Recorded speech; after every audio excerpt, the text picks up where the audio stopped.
ప్రభువును రక్షకుడైన యేసుక్రీస్తు నామమున మీ అందరికీ నా వందనాలు.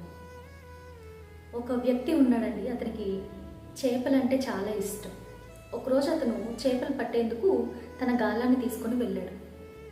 గాలంతో పాటు కొన్ని ఎరలను కూడా తీసుకొని వెళ్ళాడు. అయితే ఈ ఎరను ఆ గాలంకి పెట్టి చేపలు పట్టడం మొదలుపెట్టాడు. చేపలన్నీ కూడా ఎరను చూసి మోసపోయి ఇరుక్కుపోయాయి. వాటిని తీసుకొని వచ్చి ఇంటికి తన భార్యకి ఇస్తే తన భార్య చక్కగా వాటిని చంపి వాటిని కూర చేసి వండి పెట్టింది తన భర్తకి. అప్పుడు ఆ భోజనం తింటూ ఆయన చెప్పాడంట, నాకు చేపలంటే చాలా ఇష్టం. నిజంగా ఇష్టమా అండి? నిజంగా చేపని అంతగా ప్రేమించేవాడైతే, ఇష్టపడేవాడైతే ఆ చేపని చంపుతాడా? ఎందుకు చేప అంటే ఆ వ్యక్తికి ఇష్టము అని అంటే, ఆ చేప ఇస్తున్న ఆ టేస్ట్ అనేది తనకి చాలా నచ్చుతుంది. చేపను తిన్న తర్వాత తనకి వచ్చే ఫీల్ అనేది, ఆ అనుభూతి అనేది చాలా బాగుంటుంది. కాబట్టి అతను ఇంత ప్రయాసపడ్డాడు. ఈ లోకంలోని మనుషులందరూ కూడా ఇలాంటి వారేనండి. మన దగ్గర ఇచ్చేందుకు ఏదైతే ఉంటుందో దాన్ని బట్టే వారు మనల్ని చాలా ఇష్టపడతారు, చాలా ప్రేమిస్తారు. అయితే మనం మోసపోతున్నామని గ్రహించలేకపోతుంటాం. ఈ లోక ప్రేమ అందరూ చెప్తూ ఉంటారు యవనస్తులు. ఈ లోకంలో ప్రేమ అంటే ఎలా అంటే, నేను ప్రేమలో పడ్డాను. పడిన ప్రతి ఒక్కరూ ఏదో ఒక రోజు లేవాల్సిందే. నిజమే కదా?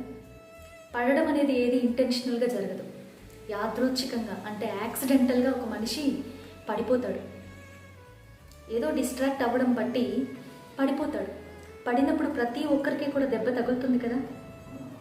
కొంతసేపు అలా పడిన తర్వాత తన యొక్క మిస్టేక్ని రియలైజ్ అయ్యి లేచి తిరిగి నడవడం ప్రారంభిస్తాడు. ఈ కాలంలో కూడా ఈ ప్రేమలు, ఈ లోకం అందించే ప్రేమ అంతా కూడా ఈ విధంగానే ఉంది. ప్రేమలో పడడం జరుగుతూ ఉంటుంది, ప్రేమలో మోసపరచబడడం జరుగుతూ ఉంటుంది. మోసపరచబడిన తరువాత తన యొక్క తప్పుని వాళ్ళు రియలైజ్ అయ్యి, నేను తప్పు చేశాను అని రియలైజ్ అయ్యి ఆ ప్రేమ నుంచి లేవడము జరుగుతుంది. ఇంకొక నూతనమైన ప్రేమను వెతుక్కోవడము జరుగుతుంది. చాలామంది చెప్తూ ఉంటారు, I fell out of love. సాధ్యమా? అయితే మన చుట్టూ ఉన్న పరిస్థితులు, మన చుట్టూ ఉన్న మనుషులు దీనినే నిరూపిస్తూ ఉన్నారు. ఈ దినమున ప్రేమిస్తున్నాను అంటారు, కొన్ని దినములు అయిన తర్వాత నో నో నాకు వచ్చే ఫీలింగ్స్, ఆ ఫీల్ అనేది ఇప్పుడు లేదు.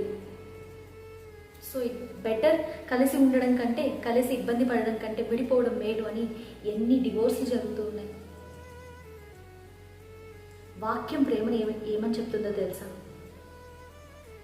ప్రపంచం, ఈ లోకమంతా కూడా నేను ప్రేమలో పడమని చెప్తూ ఉంటే, పరిశుద్ధ బైబిల్ గ్రంథం ప్రేమలో నడువు అని చెప్తుంది. ఫాల్ ఇన్ లవ్ అని లోకం చెప్తూ ఉంటే, వాక్ ఇన్ లవ్ అని దేవుడు చెప్తూ ఉన్నారు. 1 కొరింథీయులకు రాసిన పత్రిక 13వ అధ్యాయము 4 నుంచి 8 వచనాలు మీరు చూసినట్లయితే దేవుని యొక్క డెఫినిషన్ మీకు ప్రేమ గురించి ఏంటో తెలుస్తుంది. ప్రేమ దీర్ఘకాలము సహించును, ప్రేమ ఉప్పొంగదు, ప్రేమ త్వరగా కోపపడదు, ప్రేమ డంబముగా ప్రవర్తించదు, ప్రేమ స్వప్రయోజనమును విచారించుకొనదు, ప్రేమ అమర్యాదగా నడవదు, ప్రేమ అన్నింటినీ తాలుకొను, అన్నింటినీ నమ్మును, అన్నింటినీ నిరీక్షించును, ప్రేమ శాశ్వత కాలం ఉండను. ఒక క్షణం ఉండి ఇంకో క్షణం లేకపోయేది ప్రేమ కాదండి, ఫీలింగ్స్ మాత్రమే. ఈ యొక్క వ్యక్తి నన్ను కొన్ని ఫీలింగ్స్ నాలో వచ్చే విధంగా ప్రవర్తిస్తున్నప్పుడు ఆ ఫీలింగ్స్ని మిస్టేక్ చేసుకుంటారు ప్రేమగా, కానీ అది ప్రేమ కాదు. అటువంటి వ్యక్తుల్ని మీరు నమ్మినప్పుడు మోసపోవడం జరుగుతూ ఉంటుంది. ఏ ఒక్కరూ కూడా గుండె పగిలిపోవాలి, హార్ట్ బ్రేక్ కావాలి అని చెప్పి ఒక రిలేషన్షిప్లోకి ఎంటర్ అవ్వరు. ప్రతి ఒక్కరు కూడా ప్రేమను వెతుక్కుంటూనే వెళ్తారు. అయితే ఒకటి గమనించండి, ఈ లోకం అందించే ప్రేమ దూరం నుంచి ప్రేమలా మీకు అనిపిస్తుంది, కానీ అది నిజమైన ప్రేమ కాదు. దూరపు కొండలు నునుపు.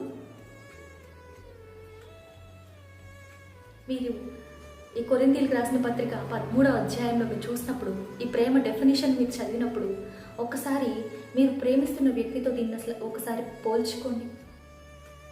ఇన్ని క్యారెక్టరిస్టిక్స్ ఆ యొక్క వ్యక్తి కలిగి ఉన్నాడా, ఆ యొక్క వ్యక్తి కలిగి ఉందా? పడిపోవడానికి పెద్దగా ఎఫర్ట్స్ అవసరం లేదు, జస్ట్ డిస్ట్రాక్ట్ అయితే చాలు.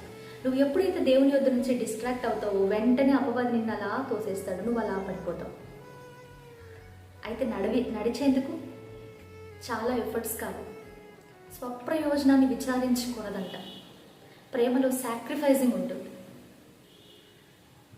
నన్ను నేను తృణీకరించుకుంటాను ప్రేమలో. ఈ యొక్క డెఫినిషన్ని మీరు చూసినట్లయితే బైబిల్ గ్రంథంలో దేవుడు ప్రేమకి ఇచ్చిన డెఫినిషన్ని, అది కేవలం ఒకే ఒక్క వ్యక్తి దాన్ని అన్ని క్యారెక్టరిస్టిక్స్ని పూర్తి చేయగలరండి. అది ఎవరో తెలుసా? దేవుడు మాత్రం. ఇప్పుడు ప్రేమ అన్న పదం దగ్గర దేవుడు, యేసయ్య అని మీరు పెట్టుకుంటే ఆ క్యారెక్టరిస్టిక్స్ అన్నీ కూడా మీరు యేసుక్రీస్తులో చూడగలుగుతారు.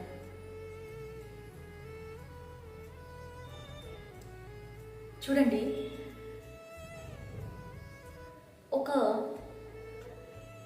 ఎప్పుడు కూడా మన హృదయం ఎప్పుడు కూడా ప్రేమను వెతుకుతూ ఉంటుంది ఈ లోకంలో. అయితే ఆ ప్రేమని ఇచ్చేది కేవలం దేవుడు మాత్రమే. దేవుడు ప్రేమాస్వరూపి. నువ్వు ఆయనతో నడుస్తున్న కొద్దీ, నువ్వు ఆయనతో మాట్లాడుతున్న కొద్దీ ఆయనలోని ప్రేమ నీలోకి కుమ్మరింపబడి నువ్వు కూడా నిండు కుండలాగా ప్రేమ యొక్క రూపాన్ని నువ్వు పొందుకుంటావు. అందరూ అంటూ ఉంటారు, నాకు వివాహం కావడం లేదండి. చాలామంది చెప్తూ ఉన్నారు, అక్క నా కోసం ప్రార్థన చేయక్క, చాలా దినాల నుంచి ఎదురు చూస్తున్నాను అక్క వివాహం కోసం, నా కోసం ప్రార్థన చేయక్క. మీ అందరితో నేను ఒకటే చెప్తున్నాను, మ్యారేజ్ అనేది జస్ట్ ఒక మిరాకిల్ పిల్ కాదు. వివాహం అయిపోతే అన్ని సమస్యలు తీరిపోతాయి. వివాహం అయిపోతే నాకంటూ ఒక వ్యక్తి నా జీవితంలోనికి వచ్చి నన్ను సంపూర్ణం చేస్తాడు, నన్ను మంచిగా చూసుకుంటాడు, నాకు కావాల్సినవన్నీ ఇస్తాడు, నన్ను ప్రేమిస్తాడు, నేను ప్రేమను పొందుకుంటాను. ఈ లోకంలో నేను ఏదేది పొందుకోలేకపోయినవన్నీ నేను నా యొక్క వివాహంలో పొందుకుంటాను అని బహుశా ఆలోచిస్తున్నారు. నువ్వు ఏ వాటిని కలిగి ఉన్నావో మ్యారేజ్ అయిన తరువాత అవన్నీ కూడా ఒక భూతత్వంలో పెట్టినట్టు పెద్దగా కనిపించడం మొదలవుతాయి. నువ్వు ఏవేవి గాయాలనైతే నీ భర్త లేకపోతే నీ భార్య మాన్పుతాడు అనుకుంటున్నావో వాళ్ళు దాన్ని రేకెత్తించేవారుగా ఉంటారే కానీ మాంచేవారుగా ఉండరు. కాబట్టి నువ్వు ముందుగా నీ యొక్క గాయాలన్నీ కట్టుకొని, ముందుగా నువ్వు ప్రేమని పూర్తిగా పొందుకొని తరువాత నువ్వు మ్యారేజ్ చేసుకుంటే ఆ యొక్క వివాహంలో నీకు ఎటువంటి ఎక్స్పెక్టేషన్స్ ఉండవు. కేవలం యేసుక్రీస్తు మాత్రమే నిన్ను సంపూర్తి చేయగలుగుతాడు. మన హృదయం ఎదురు చూసే ప్రేమ ఆయన మాత్రమే ఇవ్వగలుగుతాడు. చూడండి, దేవుడు ఆదాముని సృష్టించిన వెంటనే అతనికి హవ్వగారిని తీసుకొని వచ్చి జతపరచలేదు. కొన్ని దినాలు ఆదాం గారు దేవునితో నడిచారు, దేవునితో మాట్లాడారు, దేవుని యొక్క సన్నిధిలో గడిపారు. అసలు ఆదాముకి నేను ఒంటరిగా ఉన్నానన్న ఆలోచనే రాలేదంట. దేవుడు చెప్పాడంట, ఒంటరిగా ఉన్నామని పరిశుద్ధాత్మ దేవుడు బయలుపరిచాడు. మనమేమో దేవాను నన్ను ప్రేమించినట్టయితే నాకు ఖచ్చితంగా వివాహం చేయ్యా అని దేవుణ్ణి ప్రశ్నిస్తూ ఉంటాం కదా. ముందుగా దేవునితో మీ యొక్క సంబంధాన్ని దృఢపరచుకోండి. ఎందుకంటే దేవుడు మాత్రమే నిన్ను ఒక నూతనముగా, అంటే నువ్వు బ్రేక్ అయి ఉంటే నిన్ను పూర్తిగా ఒక మంచి మాస్టర్ పీస్లో మార్చగలిగేది కేవలం దేవుడు మాత్రమే. నీకున్న ట్రస్ట్ ఇష్యూస్ అయితే ఏంటి, నీకున్న వుండ్స్ అయితే ఏంటి, నీకున్న ఇన్సెక్యూరిటీస్ అయితే ఏంటి, ఇవన్నింటినీ మాన్పగలిగేది, నిన్ను నూతన సృష్టిగా మార్చగలిగేది క్రీస్తు మాత్రమే. ముందుగా నువ్వు యేసుక్రీస్తుతో నడిచితే ఒక సమయం అనేది వస్తుంది. ఆ సమయంలో దేవుడు నిన్ను సరైన వ్యక్తితో జతపరుస్తాడు. నువ్వే ఎన్నో ఎక్స్పెక్టేషన్స్తో మ్యారేజ్లోకి వెళ్ళి ఈ మ్యారేజ్ నన్ను సేవ్ చేస్తుంది అని అనుకుంటే పక్కనున్న వ్యక్తి కూడా అదే విధంగా వచ్చారనుకోండి, ఒకరినొకరు సరి చేసుకోవడంలో కుదురుతుందా? లైఫ్ లాంగ్ సరిపోతుంది.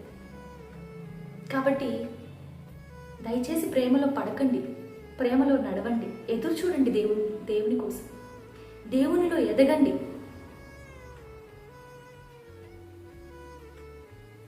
దేవుడు మీకు సరైన సాటిని జతపరుస్తాడు. దేవుడి వాక్యాన్ని దీవించును గాక. Praise the lord.